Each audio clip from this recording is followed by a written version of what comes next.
Bismillahirrahmanirrahim. Assalamu alaikum dear student. This is engineer Shahzad Ashraf from the channel Top Spot Physics. Dear students, आज मैं हाजिर हुआ हूँ entrance test exam के एक बहुत इंपॉर्टेंट टॉपिक के साथ, जो इनफैक्ट इंजीनियरिंग और मेडिकल के जो एंट्रेंस टेस्ट हैं उन दोनों तरह के सिलेबस में शामिल है और उसमें पास पेपर में बहुत सारे क्वेश्चंस आ चुके हैं। तो स्टूडेंट्स को ये टॉपिक काफ़ी ज़्यादा प्रॉब्लम क्रिएट करता है जब इंटी टेस्ट के क्वेश्चंस आ रहे होते हैं। तो आज इंशाल्लाह हम लोग इस टॉपिक को थारोली देखने जा रहे हैं और in fact if you spend your 35 to 40 minutes on this video तो आप लोग इंशाल्लाह इस काबिल हो जाएंगे कि जितने भी हमारे पास टॉक के जो क्वेश्चंस बन रहे हैं, जितने भी तरह के क्वेश्चन बनेंगे इंशाल्लाह आप उसको इजीली क्या कर सकोगे, अटेम्प्ट कर सकोगे। और साथ ही साथ एक और इम्पॉर्टेंट चीज़ बताता जाऊँ आप लोगों को कि इस वीडियो में मैं टॉक को डिस्कस करते हुए मैं पास पेपर्स के क्वेश्चन भी साथ साथ डिस्कस करूँगा इंशाल्लाह। तो उससे ये होगा कि आप लोगों का पास पेपर्स के क्वेश्चंस भी रिवीजन हो जाएगी और वहाँ से भी आप लोग गो थ्रू हो जाएगा और थोड़ा सा आइडिया हो जाएगा आप लोगों को कि टॉक के टॉपिक से प्रीवियस ईयर्स के एमडी कैट के पेपर्स में या ई कैट के पेपर्स में किस तरह के क्वेश्चन बन चुके हैं। तो आइए हम लोग किसी भी डिले के बगैर टॉक के टॉपिक को हम लोग स्टार्ट करते हैं बेटे। तो सबसे पहली बात आप लोगों को ये याद रखनी है कि टॉक का दूसरा नाम मोमेंट ऑफ फोर्स भी है बेटे। टॉक को हम लोग मोमेंट ऑफ फोर्स भी बोलते हैं, ये हमारी बुक में लिखा हुआ है। ये दो बड़ी इंपॉर्टेंट चीज़ें आपको याद रखनी है। अगर मोमेंट ऑफ फोर्स आ जाए तो याद रखिएगा वो टॉक को बोलते हैं, बट बाद औक़ात बोलता है मोमेंट ऑफ मोमेंटम। तो बेटे याद रखिएगा जो मोमेंट ऑफ मोमेंटम है वो एंगुलर मोमेंटम को बोलते हैं। तो टॉक का दूसरा नाम मोमेंट ऑफ फोर्स भी है, बाद औक़ात क्वेश्चन में मोमेंट ऑफ फोर्स के साथ भी पूछा जाता है। तो इसमें सबसे पहले नंबर पर जो क्वेश्चन बनेंगे बेटे that will be the definition based question, और यहाँ पर भी कुछ मिसकॉन्सेप्शन हैं। सबसे पहले मैं डेफिनेशन में जाऊँगा ताकि स्टूडेंट की जो मिसकॉन्सेप्शन हैं वो रिमूव हो जाएं।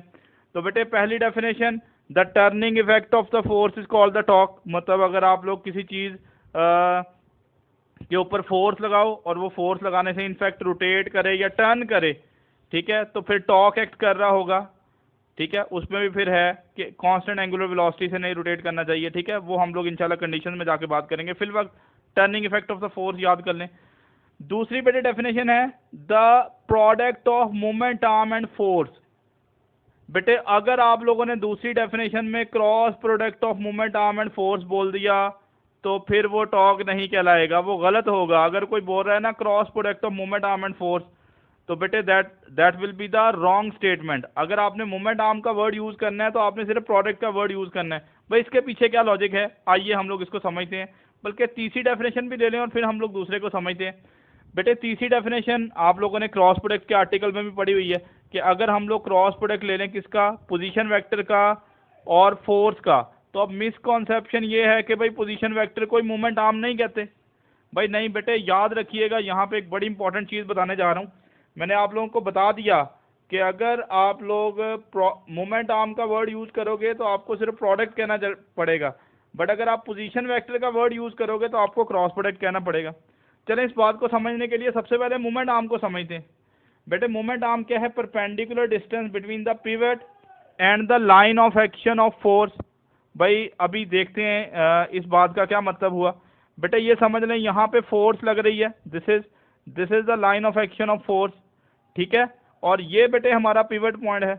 तो अगर मैं पिवट से लेके जो हमारा line of action of force है यहाँ से लेके यहाँ तक का डिस्टेंस ले लूँ, the keyword is distance, not the displacement, not the vector. तो बेटे अगर मैं डिस्टेंस ले लूँ तो वो जो डिस्टेंस होगा वो कहलाएगा मोमेंट आर्म। तो यहाँ से एक चीज़ तो पता चली कि भाई मोमेंट आर्म जो है ना उसको एल से बेटे हम लोग डिनोट कर रहे हैं। और याद रखिएगा ये एक स्केलर क्वांटिटी होगी, भाई डिस्टेंस है, नॉट द डिस्प्लेसमेंट। तो बेटे अब सोचो ज़रा कि अगर आप लोग यहाँ पे लिख देते cross product of moment arm and force, तो क्या स्केलर का और वेक्टर का, मोमेंट आर्म स्केलर है, फोर्स क्या है, वेक्टर है, क्या स्केलर और वेक्टर का क्रॉस प्रोडक्ट ले सकते हैं?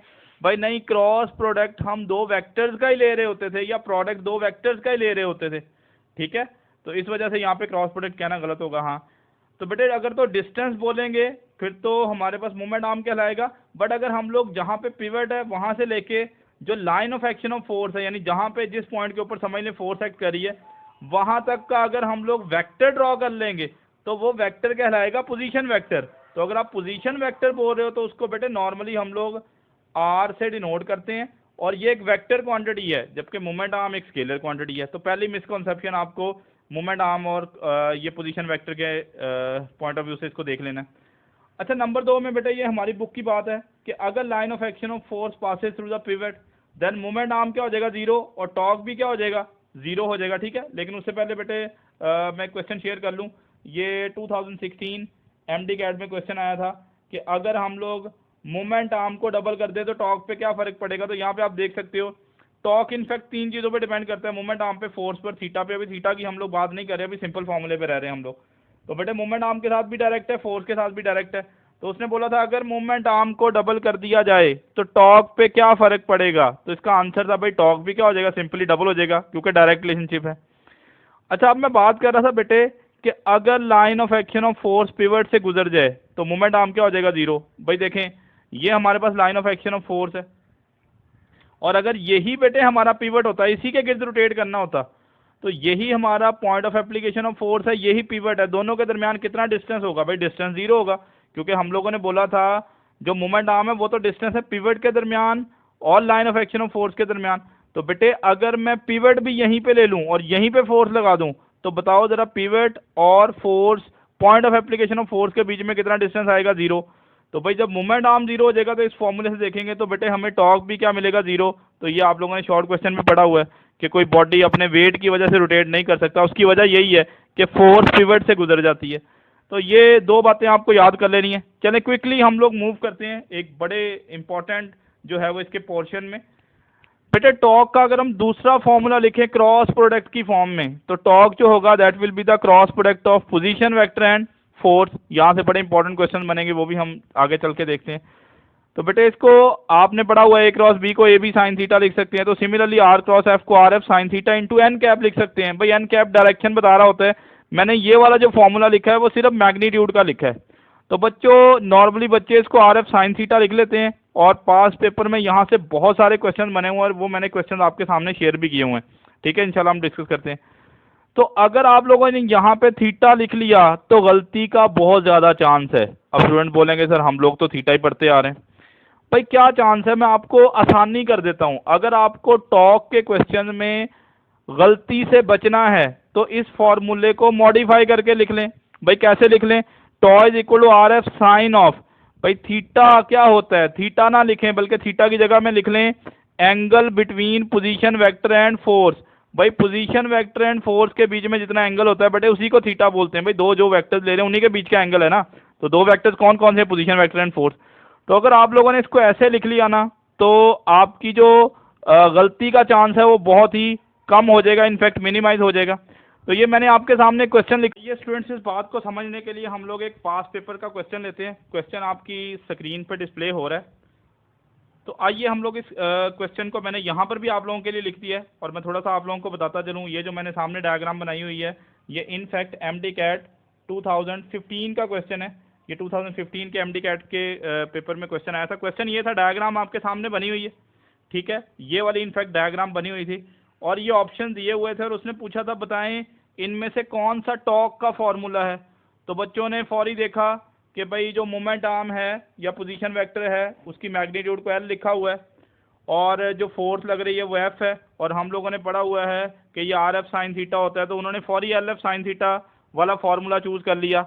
जब आंसर की में देखा तो आंसर गलत आया। भाई उसकी रीज़न क्या है बेटे, अब हम इस बात को यूज़ करने जा रहे हैं कि आर एफ साइन थीटा नहीं लिखना बल्कि R F the sine of the angle between position vector and force. तो आइए इस बात को समझते हैं इस क्वेश्चन से। बेटे ये ओ हमारा पिवट पॉइंट है, और चलें इस पॉइंट को लेट से हम लोग बोल लेते हैं ये पी है जहाँ पे फोर्स लग रही है। पी हमारा point of application of force है। तो अगर मैं ओ से लेके पी तक का जो वेक्टर ले लूँ उसे मुझे क्या बोलना चाहिए बेटे, पोजीशन वेक्टर बोलना चाहिए, यानी चलें समझ लें उसको मैं आर कैप बोल लेता हूँ। कहाँ से लेके कहाँ तक का, ओ से लेके पी तक का अगर मैं वेक्टर ड्रॉ कर लूँ। अच्छा, अब जब भी हम 2 वेक्टर्स के बीच में एंगल बनाते हैं ना तो कभी भी हेड और टेल के बीच में एंगल नहीं बनाते। मतलब अगर हम लोग 2 वेक्टर्स ड्रॉ कर लें, ठीक है, लेट्स से ये हमारा फर्स्ट वेक्टर है जिसको हमने आर बोला हुआ है, और ये हमारा दूसरा वेक्टर है जिसको हमने एफ बोला हुआ है, तो हम कभी भी इनके बीच में ये वाला एंगल नहीं लेंगे। भाई नहीं नहीं नहीं, बेटे याद रखिएगा, दो वेक्टर्स का एंगल लेने के लिए हमेशा उनकी टेल्स को ज्वाइन करते हैं। तो फोर्स तो ये है, तो अगर मैं पोजीशन वेक्टर को यहां से उठा के बेटे इस जगह पे दोबारा ड्रॉ कर लूं, तो अब देखें दोनों की, ये वेक्टर मैंने यहां से उठा के यहां पे ड्रॉ कर लिया है, तो फिर इनफैक्ट दोनों की टेल्स मिल गई हैं। तो अब इनके दरमियान हम लोग एंगल आसानी से मेजर कर सकते हैं। तो ये भी थोड़ा सा कॉन्सेप्ट याद रखना है कि जब भी दो वेक्टर्स के बीच में एंगल मेजर करते हैं, तो आप वो एंगल जो मेजर कर रहे होते हैं वो उनकी टेल्स के दरमियान एंगल होता है। तो चलें, ये लेट से हमारा जो है वो पोजीशन वेक्टर है, यहाँ से लेके यहाँ तक बेटे हमारे पास पोजीशन वेक्टर है। तो हमें ये वाला एंगल नहीं चाहिए, एंगल तो चाहिए फोर्स और पोजीशन वेक्टर के बीच में, बट पोजीशन वेक्टर में मैंने बता दिया कि हेड और टेल के बीच में एंगल नहीं आएगा, टेल और टेल के बीच में आएगा। तो आसानी के लिए क्या करते हैं, इस पोजीशन वेक्टर को यहाँ से उठा के बेटे मैं इस जगह पे ड्रॉ कर लेता हूँ, मैं यहाँ से उठा के बेटे इस जगह में ड्रॉ कर लेता हूँ। ये हमारा हुआ पोजीशन वेक्टर, जिसको उसने किससे डिनोट किया हुआ है, एल से डिनोट किया हुआ है। चले मैं ये एल लिख देता हूँ। अब हमें देखना है क्या फोर्स और पोजीशन वेक्टर के बीच में एंगल जो है वो कितना बन रहा है। बेटे थीटा नहीं बन रहा, थीटा तो ऊपर एंगल बन रहा है। तो अब यहाँ पे देखें दो लाइंस आपको नजर आ रही हैं, ये वाली लाइन और ये वाली लाइन। अगर हम लोग देखें यहाँ पे बेटे, यहाँ से लेके यहाँ तक का एंगल कितना बनेगा, 90 बनेगा टोटल। ये दोनों परपेंडिकुलर लाइंस हैं, हमें ये एंगल चाहिए, तो थीटा ऊपर बन चुका है एंगल। तो बेटे अगर मैं इस एंगल को लिखूंगा तो ये एंगल हमारे पास होगा 90 डिग्री माइनस थीटा। समझ आ रही है बात आप लोगों को? सबसे पहली बात सुन लें कि जब भी दो वेक्टर्स का एंगल बनाना है, दोनों की टेल्स के दरमियान में बनाना है। तो मैंने पोजीशन वेक्टर को यहाँ से उठा के यहाँ पे ड्रॉ कर लिया, ठीक है। तो अब दोनों की टेल्स मिल गई हैं, फोर्स की भी और पोजीशन वेक्टर की भी। अब इन दोनों के बीच में एंगल चाहिए, क्योंकि मैंने कहा था this is the angle between the position vector and force. तो बेटे ये एंगल थीटा तो नहीं बन रहा था, थीटा तो ऊपर बन रहा था एंगल, बट हमें नजर आ रहा है ये वाली लाइन और ये वाली लाइन दोनों आपस में क्या है, परपेंडिकुलर हैं। बेटे आप लोग देख सकते हो, तो ये एंगल तो 90 बना, 90 में से थीटा ऊपर बन चुका है। तो यहाँ पर कितना एंगल बनेगा बेटे, 90 माइनस थीटा बनेगा। तो अब अगर मैं टॉर्क के फॉर्मूले में जाऊं तो that will B position vector, वो कितना है एल, मल्टीप्लाई बाय क्या होगा, फोर्स, और multiply by sine of the angle between force and position vector. तो बेटे आप लोग देख सकते हो कि फोर्स और पोजीशन वेक्टर के बीच में जो एंगल बन रहा है वो इनफैक्ट हमारे पास कितना बन रहा है, 90 डिग्री माइनस थीटा बन रहा है। और इनफैक्ट हम लोग बेसिक मैथ्स की एक्टिविटी में ये सीख चुके हैं। बेटे मैंने बेसिक मैथ्स की एक वीडियो भी शेयर की हुई है, वो भी आप लोग देख सकते हो। तो साइन 90 माइनस थीटा जब भी आ जाएगा ना, तो बेटे वो साइन जो है वो साइन नहीं रहेगा, वो किस में कन्वर्ट हो जाएगा, कॉज ऑफ थीटा में कन्वर्ट हो जाएगा। तो अगर मैं यहाँ पर इस क्वेश्चन में टॉर्क का फॉर्मूला फाइंड आउट करूं, तो बेटे टॉर्क का जो फॉर्मूला है वो आर एफ साइन थीटा नहीं बल्कि क्या होगा, आर एफ कॉस थीटा या एल एफ कॉस थीटा हो जाएगा। तो यहाँ पर जो राइट आंसर था वो एल एफ कॉस थीटा था। तो होपफुली आप लोगों को ये बात समझ आ रही होगी कि angle between position vector and force लेना है। अब 2000 अगर हम लोग बात करें 12 में, 2012 में भी हमारे पास ये क्वेश्चन आया, मैंने आपके सामने क्वेश्चन लिखा हुआ है। यहाँ पर भी उसने सेम यही पूछा कि बताओ बेटे टॉर्क का कौन सा फॉर्मूला होगा। तो बेटे अब फिर से प्रॉब्लम वही है, ये O से लेके P तक हमारा क्या है, पोजीशन वेक्टर है। O से लेके P तक हमारा पोजीशन वेक्टर है, और ये लग रही है फोर्स। तो हमें तो दोनों के बीच में एंगल चाहिए। फिर से वही कॉन्सेप्ट है भाई, एंगल हेड और टेल के बीच में नहीं होगा, टेल और टेल के बीच में होगा। तो एक दफ़ा आसानी के लिए ये पोजीशन वेक्टर उठा के यहाँ पे ड्रॉ कर लें, ताकि दोनों की टेल्स आपस में ज्वाइन हो जाए। तो ये नहीं, ये पोजीशन वेक्टर बेटे मैंने यहाँ पे ड्रॉ कर लिया, ठीक है। अब ये हमारा पॉइंट जो होगा वो O होगा, और ये वाला पॉइंट होगा P, यानी ये हमारा पोजीशन वेक्टर OP आ गया। तो ये पोजीशन वेक्टर है, ये फोर्स है, हमें इन दोनों के बीच में एंगल चाहिए। इनफैक्ट ध्यान कीजिएगा बेटे, हमें ये वाला एंगल चाहिए, इन दोनों के बीच में कितना एंगल बन रहा है। तो बेटे वो हम कैलकुलेट कर सकते हैं, दोनों की टेल्स मिला ली हुई हैं हमने। बेटे ये एंगल आप लोग देखो, ये रेड वाली लाइन और ये ब्लू वाली लाइन के बीच में जो एंगल बनेगा वो इनफैक्ट कितना बन रहा है, 90 डिग्री। तो मुझे टोटल एंगल चाहिए, तो टोटल एंगल बेटे बनेगा 90 प्लस थीटा। ये देखो मुझे ये सारा एंगल चाहिए, तो 90, तो ये थीटा ही ऊपर बना है। तब हमारे पास ये वाली बेटे हमारे पास क्या आ रही है, फोर्स, और ये आ रहा है पोजीशन वेक्टर, तो दोनों के बीच में एंगल। तो अब अगर मैं सोल्यूशन में जाऊं टॉर्क के फॉर्मूले में, तो बेटे that will be are F sine theta होता है। बेटे आर को उसने किससे लिखा हुआ है, OP से लिखा हुआ है, तो मैं भी OP लिख देता हूँ। फोर्स को किससे लिखा हुआ है, F से लिखा हुआ है, और sine of the angle between force and position vector, force and position vector and force. तो बेटे ये देखें एंगल कितना बन रहा है 90 प्लस थीटा, तो बेटे 90 माइनस थीटा आ जाए या प्लस थीटा आ जाए, साइन प्लस माइनस हो सकता है, ठीक है, बट ये साइन जो होगा वो कॉज में कन्वर्ट हो जाएगा। अगर कॉज 90 प्लस थीटा होता तो फिर साइन में कन्वर्ट हो जाता, ये हम लोग बेसिक मैथ में सीख चुके हैं। तो यहाँ पर भी इनफैक्ट जो टॉर्क का फॉर्मूला आएगा ना, या जो आंसर था that was OP F cause of theta था हमारे पास राइट आंसर। तो बेटे यहाँ पर भी हमने यही बात सीखी कि अगर हमें जो थीटा, अगर आप थीटा के हिसाब से देखते हो तो साइन वाला ऑप्शन ही चूज कर लेते। तो थीटा हमेशा याद रखिएगा एंगल होगा पोजीशन वेक्टर और फोर्स के दरमियान, और एंगल मालूम करने के लिए हमेशा दो वेक्टर्स की आपने टेल्स को ज्वाइन करना है। सिमिलर टाइप का क्वेश्चन MDCAT 2017 जो रिकंडक्ट हुआ बेटे 2017 में दो दफ़ा MDCAT हुआ था, ठीक है, आप लोगों को पता है। पहले MDCAT कैंसिल हो गया था किसी खास वजह से, तो फिर रिकंडक्ट में ये दोबारा टॉक का क्वेश्चन आया था। तो इसमें भी सेम यही कॉन्सेप्ट यूज हो रहा है। तो आइए हम लोग इस कॉन्सेप्ट को सीखते हैं। बेटे ये D है, ये थीटा है। अब उसका क्वेश्चन ये था कि हम लोग टॉक को ज़्यादा से ज़्यादा लाना चाहते हैं, तो हमें क्या क्या करना पड़ेगा। तो बच्चों ने शायद सोचा इस डायग्राम के लिए फॉर्मूला होगा tau is equal to RF sine theta. भाई हमने पढ़ा साइन भी हो सकता है कॉस भी हो सकता है, वो डिपेंड करेगा एंगल की सिचुएशन पे। अब हमें ये क्लियर नहीं है कि ये एंगल साइन की फॉर्म में आ रहा है या कॉस की फॉर्म में आ रहा है, तो बेटे कोई मुश्किल बात नहीं है। इनफैक्ट ये भी क्वेश्चन यही वाला है, देख लें सेम वही है। यहाँ पर भी परपेंडिकुलर ड्रॉ करके थीटा बनाया था फोर्स के साथ, और ये वाला भी। अब ये देखें डिस्प्लेसमेंट इधर है। हम लोगों ने एक चीज़ डिस्कस कर ली है कि एंगल मालूम करने के लिए हम लोग दोनों की टेल्स को ज्वाइन करेंगे। तो इनफैक्ट ये जो डिस्प्लेसमेंट वाला वेक्टर है उसको बेटे मैं इस जगह पे ड्रॉ करूंगा, डिस्प्लेसमेंट के वेक्टर को। अब देखो ये हमारे पास लग रही है फोर्स, ये है डिस्प्लेसमेंट। अब दोनों के बीच में एंगल नहीं थीटा बन रहा, आपको नजर आ रहा है थीटा तो ऊपर एंगल बन रहा है, बट बेटे ये तो पता है ना यहाँ से लेके यहाँ तक का जो एंगल होगा वो कितना होगा 90, तो थीटा ऊपर बन चुका है। तो ये एंगल कितना होगा बेटे 90 डिग्री माइनस थीटा, सेम वही कॉन्सेप्ट जो हम लोग अभी डिस्कस करके आए हैं। तो अब लिखते हैं tau is equal to RF sine of the angle between position vector and force, जो कि कितना बन रहा है 90 डिग्री माइनस थीटा बन रहा है। तो साइन 90 माइनस थीटा बेटे आपको पता है कॉज में कन्वर्ट हो जाएगा। तो अब हम ऑप्शन की तरफ चलते हैं। यहाँ पर भी बेसिक मैथ सीखना बहुत ज़रूरी है। तो बेटे एक चीज़ तो समझ आ रही है, हम टॉक को ज़्यादा करना चाह रहे हैं, तो यहाँ से तीन बातें हम लोग लिख सकते हैं कि जो टॉक आ रहा है ना वो तीन चीज़ों पे डिपेंड कर रहा है। इनफैक्ट तीन चीज़ों पे डिपेंड कर रहा है। नंबर एक जो है वो टॉक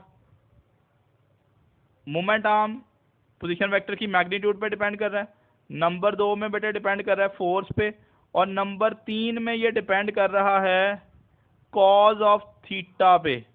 तो बेटे अब सुनो बात, अगर हम टॉक को ज़्यादा करना चाहते हैं तो ऑब्वियसली आर को क्या करना पड़ेगा ज़्यादा, तो आर की वैल्यू रखेंगे, या डी की, आर नहीं उसने डी कहा हुआ है तो डी की वैल्यू क्या रखेंगे लार्ज। अगर हमें टॉक को ज़्यादा करना है तो फोर्स के साथ क्या रिलेशन बन रहा है डायरेक्ट, तो अगर हम टॉक ज़्यादा से ज़्यादा लाना चाह रहे हैं तो फोर्स भी क्या लेनी पड़ेगी लार्ज। अब बेटे मैंने बोला था बेसिक मैथ्स एक्टिविटी में ट्रिग्नोमेट्रिक फंक्शंस का ट्रेंड याद कर लें, तो अब हमने कॉज ऑफ थीटा की वैल्यू लार्ज लानी है। कॉज ऑफ थीटा बेटे तभी लार्ज आएगा जब थीटा की वैल्यू क्या होगी, याद रखिएगा स्मॉल। मैं आपको थोड़ा सा बता देता हूँ बेटे, अगर हम 0 डिग्री पुट कर दें, कॉज 0 की वैल्यू आपको पता है क्या होती है 1। अगर मैं कॉज चला जाऊँ 30 डिग्री पे तो इसकी वैल्यू होती है √3/2 या 0.866। देखें वैल्यू छोटी होती जा रही है। अगर मैं थीटा पुट कर दूँ 60 डिग्री तो बेटे कॉस 60 डिग्री जो है उसकी वैल्यू 0.5 या 1/2 हो जाएगी, वैल्यू छोटी होती जा रही है। तो इसका मतलब ये हमें तो किसी तरह से यहाँ पे आपने एक ट्रेंड देख लिया कि जैसे जैसे एंगल बढ़ रहा है कॉज का उसकी वैल्यू छोटी होती जा रही है, तो हमें तो कॉज ऑफ थीटा की वैल्यू बड़ी लानी है। तो कॉज ऑफ थीटा की वैल्यू कब बड़ी आ रही है, जब एंगल थीटा को क्या रखेंगे, कॉज नहीं पूछा हुआ बेटे थीटा पूछा हुआ है। तो इनफैक्ट अगर हम लोग थीटा को क्या रखेंगे स्मॉल, तो जो ही थीटा को स्मॉल रखेंगे तो ये जो कॉज ऑफ थीटा वाला फैक्टर है इसका आंसर आएगा लार्ज, और टॉक भी क्या हो जाएगा लार्ज। तो इसका सही ऑप्शन जो था वो force large displacement large, but theta को क्या रखेंगे स्मॉल, क्योंकि थीटा को स्मॉल रखेंगे तो कॉज की वैल्यू ज़्यादा आएगी, और कॉज की वैल्यू ज़्यादा आएगी तो टॉक भी ज़्यादा आएगा। तो ये एक बड़ी इंपॉर्टेंट चीज़ आप लोगों को याद रखनी है कि टॉक के फॉर्मूले में आप लोगों ने RF साइन थीटा जो है उसमें बेटे याद रखिएगा जो थीटा होगा वो angle between position vector and force होगा। तो आइए हम लोग नेक्स्ट मूव करते हैं। स्टूडेंट्स अब हम लोग बात करते हैं कि टॉक में एंगल से रिलेटेड कुछ क्वेश्चन पूछे जाते हैं, तो उन क्वेश्चंस को हम लोग कैसे एड्रेस करेंगे, तो हम लोग इसको देखते हैं। तो बेटे अभी हम लोग ये बात कर चुके हैं कि टॉर्क का जो फॉर्मूला है वो are F sine of the angle between position vector and force. मान लें पोजीशन वेक्टर और फोर्स के बीच में एंगल थीटा बन रहा है, तो अभी के लिए मैंने जो टॉर्क का फॉर्मूला लिख लिया, और नॉर्मली जो हम लोग फॉर्मूला लिखते हैं वो आर एफ साइन थीटा ही होता है।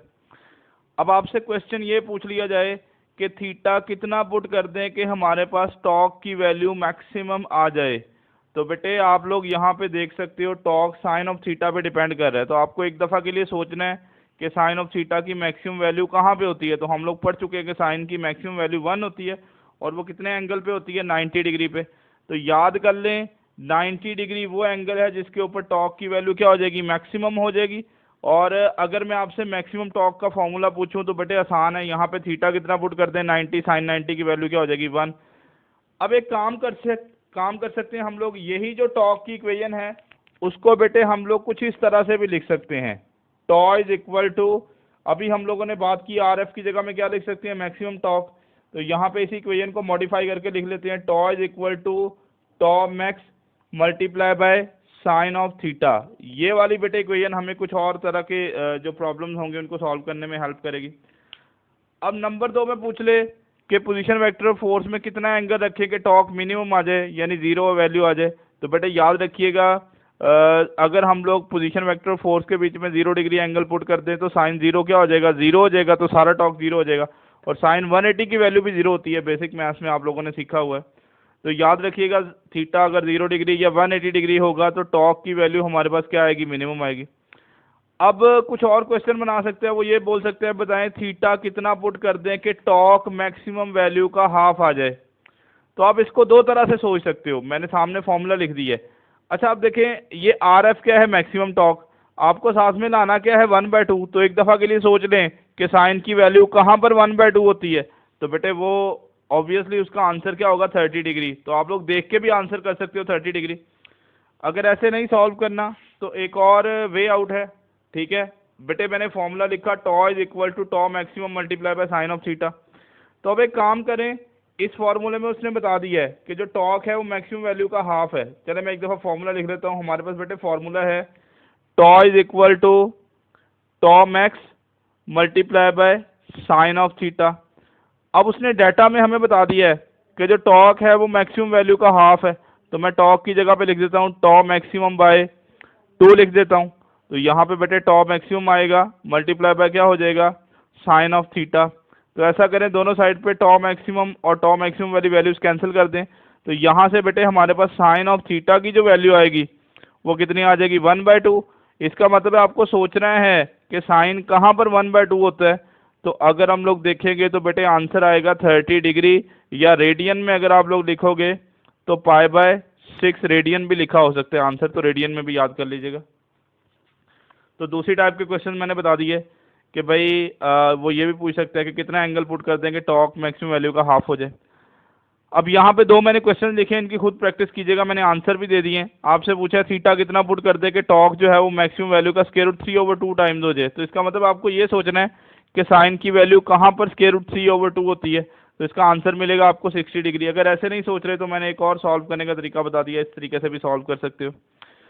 नेक्स्ट बेटे पूछ ले कि थीटा कितना पुट कर दें कि टॉर्क जो है 1/√2 टाइम द मैक्सिमम वैल्यू आ जाए। तो फिर से 45 डिग्री सॉल्व करके देखिएगा, हम लोग इसमें टाइम नहीं वेस्ट करेंगे, जस्ट प्रैक्टिस के लिए मैंने लिखा है और खुद प्रैक्टिस करके देखिएगा। अब यहाँ पे एक और मिसकॉन्सेप्शन है, बच्चे इन क्वेश्चंस को उतने ध्यान से नहीं देखते और गलती कर लेते हैं। तो देखते हैं एंगल में नेक्स्ट टाइप के क्वेश्चन किस तरह के बन सकते हैं। तो बेटे देखें question is the angle between R cross F and -f cross R will be. R cross F और -f cross R will be. Student एकदम से सोच लेते हैं, ऑप्शन फॉर एग्जांपल है 0 degree, 180 degree, 90 degree, what ever that. तो बेटे देखते हैं आर क्रॉस एफ और -f क्रॉस आर में कितना एंगल होगा, ये भी क्वेश्चन पूछ सकता है। फिर मैंने एक और क्वेश्चन लिख दिया, angle between R cross F and -f cross R. The angle between R cross F and -r cross F. मतलब यहाँ से भी जितने भी पॉसिबल क्वेश्चन बन रहे हैं वो भी मैंने लिख दिए। तो बेटे आप लोग देख चुके हो, फॉर एग्जांपल आर और एफ दो वेक्टर्स हैं हमारे पास। अगर हम आर क्रॉस एफ ले रहे हैं तो लेट से बेटे वो अपवर्ड आ रहा है, तो बेटे एफ क्रॉस आर किधर आएगा, डाउनवर्ड आ जाएगा। तो ये तो बड़ी ऑब्वियस सी बात है। अगर आपको पूछे आर क्रॉस एफ और एफ क्रॉस आर में कितना एंगल होगा, फिर तो हम लोग फौरी से आंसर कर लेंगे। बेटे कितना एंगल आपको नजर आ रहा है, 180 डिग्री। तो यहाँ पे मैंने एक एमसीक्यूज लिखा है, पहले आसान वाले एमसीक्यूज भी रहते हैं हम लोग। Angle between R cross F and F cross R, तो ये सबको पता है आर क्रॉस एफ अगर अपवर्ड है तो एफ क्रॉस आर क्या आएगा, डाउनवर्ड आएगा। तो अगर मैं इसका आंसर लिखूं बेटे आर क्रॉस एफ और एफ क्रॉस आर के बीच में कितना एंगल होगा, the right answer will be 180 degree. But पहले क्वेश्चन में देखें उसने angle between R cross F and F cross R नहीं पूछा हुआ, बल्कि angle between R cross F and minus F cross R पूछा हुआ है। तो बेटा ये एफ क्रॉस आर आपके पास ये आ रहा है, इसके साथ माइनस लगा दें। आपको पता है किसी वेक्टर के साथ नेगेटिव साइन लगा दें तो उसकी डायरेक्शन रिवर्स हो जाती है, इन्वर्ट हो जाती है। तो यहाँ पे देखें ये एफ क्रॉस आर है, अगर मैं इसके साथ माइनस लगाऊंगा यानी माइनस एफ क्रॉस आर लिखना चाहूंगा तो बेटे वो अपवर्ड आएगा। तो अब देखें जरा आर क्रॉस एफ में और माइनस एफ क्रॉस आर में कितना एंगल होगा। बेटे देखें दोनों वेक्टर्स क्या हो गए, पैरेलल, और दो पैरेलल वेक्टर्स में कितना एंगल होगा, 0 डिग्री होगा। दोबारा से देख लें इस बात को, एफ क्रॉस आर इधर आ रहा है, अगर मैं इसको माइनस से मल्टीप्लाई कर दूं यानी माइनस एफ क्रॉस आर लिखना चाहूं तो बेटे डायरेक्शन जो है वो रिवर्स हो जाएगी, यानी ये अपवर्ड हो जाएगा। तो अब पूछे आर क्रॉस एफ में और माइनस एफ क्रॉस आर में कितना एंगल होगा। बेटे दोनों सेम डायरेक्शन में आ रहे हैं, एंगल कितना आएगा, 0। अब आपसे पूछ ले एफ क्रॉस आर और माइनस एफ क्रॉस आर में कितना एंगल होगा। भाई ऑब्वियसली ये एफ क्रॉस आर है, ये माइनस एफ क्रॉस आर है, यानी उसका नेगेटिव वेक्टर है। तो एक वेक्टर है उसके नेगेटिव वेक्टर में एंगल 180 डिग्री का ही होगा।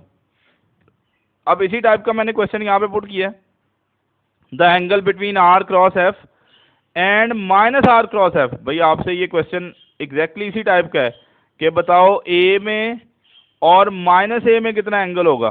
तो बेटे देखो ये अगर है आर क्रॉस एफ यानी ए है, ठीक है, this is the R cross F, तो माइनस आर क्रॉस एफ किधर होगा, बेटे इसके अपोजिट ही होगा ना, माइनस आर क्रॉस एफ। तो माइनस आर क्रॉस एफ अगर लिखेंगे तो इसके ऑपोजिट आएगा, और दो ऑपोजिट वेक्टर्स में एंगल फिर से कितना बनेगा बेटे, 180 डिग्री बनेगा। तो ये भी याद कर लें, वो ये वाले क्वेश्चन भी पूछ सकता है कि R cross F, F cross R, और आर क्रॉस एफ और माइनस एफ क्रॉस आर, या आर क्रॉस एफ और माइनस आर क्रॉस एफ में कितना एंगल होगा। तो ये सारे क्वेश्चंस को आप लोग अप्रोच कर सकते हैं। अब यहाँ पे जो तीसरी इंपॉर्टेंट चीज़ हम लोग देखने जा रहे हैं वो बेटे हमने टॉक का फॉर्मूला देख लिया है, tau is equal to R cross F. आप लोग क्रॉस प्रोडक्ट के आर्टिकल में ये बात सीख चुके हो कि जो टॉक है, ठीक है, या क्रॉस प्रोडक्ट जब भी लेते हैं, मतलब मैं अगर दो वेक्टर्स का क्रॉस प्रोडक्ट ले रहा हूँ, लेट्स से मैं लिख रहा हूँ हमारे पास हम लोग दो वेक्टर्स का क्रॉस प्रोडक्ट ले रहे हैं, ए और बी का। जो नया वेक्टर हमारे पास आ रहा है वो सी आ रहा है, ए और बी का क्रॉस प्रोडक्ट लिया, जो नया वेक्टर आ रहा है वो सी आ रहा है लेट्स से। तो याद रखिएगा ये जो वेक्टर सी होगा ना, ये ए के भी परपेंडिकुलर होगा, बी के भी परपेंडिकुलर होगा, ठीक है, ये बड़ी इंपॉर्टेंट चीज़ है। तो यहाँ पे भी फिर याद रखिएगा टॉक जो है वो एक्चुअली क्रॉस प्रोडक्ट है पोजीशन वेक्टर एंड फोर्स का। तो याद रखिएगा ये जो टॉक आएगा ये पोजीशन वेक्टर के भी परपेंडिकुलर होगा और फोर्स के भी परपेंडिकुलर होगा। आप बहुत सारी फिजिकल एग्जांपल ले सकते हैं, अगर आप किसी बॉटल का कैप ओपन कर रहे हैं तो फोर्स अगर यूं लग रही है तो कैप ऊपर मूव कर रहा है, मतलब टॉक अपवर्ड है, एंगल 90 बनेगा, ठीक है। तो इस तरह से आप लोग देख सकते हो। तो बेटा याद रखिएगा जब भी हम दो वेक्टर्स का क्रॉस प्रोडक्ट ले रहे हैं तो जो नया वेक्टर आ रहा है वो मल्टीप्लाई होने वाले दोनों वेक्टर्स के ही परपेंडिकुलर होगा, यानी टॉक आर के भी परपेंडिकुलर होगा, टॉक एफ के भी परपेंडिकुलर होगा। तो अब यहाँ से अगर आपसे पूछ लिया जाए कि बताओ टॉक और फोर्स में कितना एंगल होगा, तो बेटे the angle between talk and force, तो मैंने बताया टॉक फोर्स के भी परपेंडिकुलर है, पोजीशन वेक्टर के भी परपेंडिकुलर है। तो इसका आंसर बेटे आपको मिलेगा 90 डिग्री, या आप लोग रेडियन में लिखेंगे तो π/2 रेडियन लिख सकते हो। Similarly angle between talk and position vector, भाई मैंने बताया दोनों के परपेंडिकुलर है, आर के भी एफ के भी, तो इसका मतलब है टॉक और पोजीशन वेक्टर में एंगल कितना बनेगा, 90 डिग्री बनेगा। अब यहाँ पे एक टेक्निकल क्वेश्चन है, अगर आप लोगों ने ऊपर वाली बात समझ लिया तो इस क्वेश्चन का सोल्यूशन बहुत आसान हो जाएगा। अब देखिए उसने कहा torque is defined as tau is equal to R cross F, what will be the result of tau dot F. अगर मैं टॉक का डॉट प्रोडक्ट ले लूं फोर्स के साथ तो मेरे पास रिजल्ट क्या आएगा बेटे, वो हम लोग देखने जा रहे हैं। बच्चे यहाँ पे कंफ्यूज हैं कि सर हम लोग टॉ डॉट एफ कैसे फाइंड आउट करें। भाई क्या मुश्किल बात है, आपने ए डॉट बी पढ़ा हुआ है, बी कॉस थीटा। तो अगर आप टॉ डॉट एफ लिखेंगे तो that will be equal to tau F cos theta. अब हमें सिर्फ ये सोचना है कि टॉक और फोर्स में कितना एंगल बनेगा। तो बेटे हम लोग ये बात कर चुके हैं कि टॉर्क फोर्स के भी परपेंडिकुलर है और टॉर्क जो है वो पोजीशन वेक्टर के परपेंडिकुलर है। तो इसका मतलब ये होगा कि टॉर्क और फोर्स के बीच में जो एंगल बनेगा बेटे वो कितना बनेगा, 90 डिग्री बनेगा। और जो ही एंगल 90 डिग्री बनेगा, अगर हम लोग ये रिजल्ट पता करने जा रहे हैं, टॉ डॉट एफ पता करना जा रहे हैं, तो cos 90 की वैल्यू पता है 0 होती है, बेसिक मैथ्स में सीख चुके हो आप लोग। तो जैसे ही 90 cos 90 की वैल्यू 0 लिखेंगे, 0 जब सारे फैक्टर से मल्टीप्लाई होगा तो इसका रिजल्ट क्या आएगा, 0। तो अगर वो आपसे ये पूछे कि टॉर्क और फोर्स का डॉट प्रोडक्ट लें तो रिजल्ट क्या आएगा, तो बेटा याद रखिएगा ये दो परपेंडिकुलर वेक्टर्स हैं, इनका आंसर जो है वो डॉट प्रोडक्ट का आंसर 0 आएगा। अब सिमिलरली एक और क्वेश्चन बना लें कि बताएं अगर हम लोग टॉर्क का डॉट प्रोडक्ट ले लें किसके साथ, पोजीशन वेक्टर के साथ, बताएं रिजल्ट क्या होगा। तो बेटे ऑब्वियसली इसका रिजल्ट भी आपके पास क्या आएगा, 0 ही आएगा, क्योंकि टॉर्क और पोजीशन वेक्टर में भी एंगल जो है वो कितना बन रहा होता है बेटे, 90 डिग्री बन रहा होता है, और cos 90 की वैल्यू क्या हो जाएगी, 0। तो ये वो तमाम क्वेश्चन हैं जो एंगल से रिलेटेड पूछे जा सकते हैं।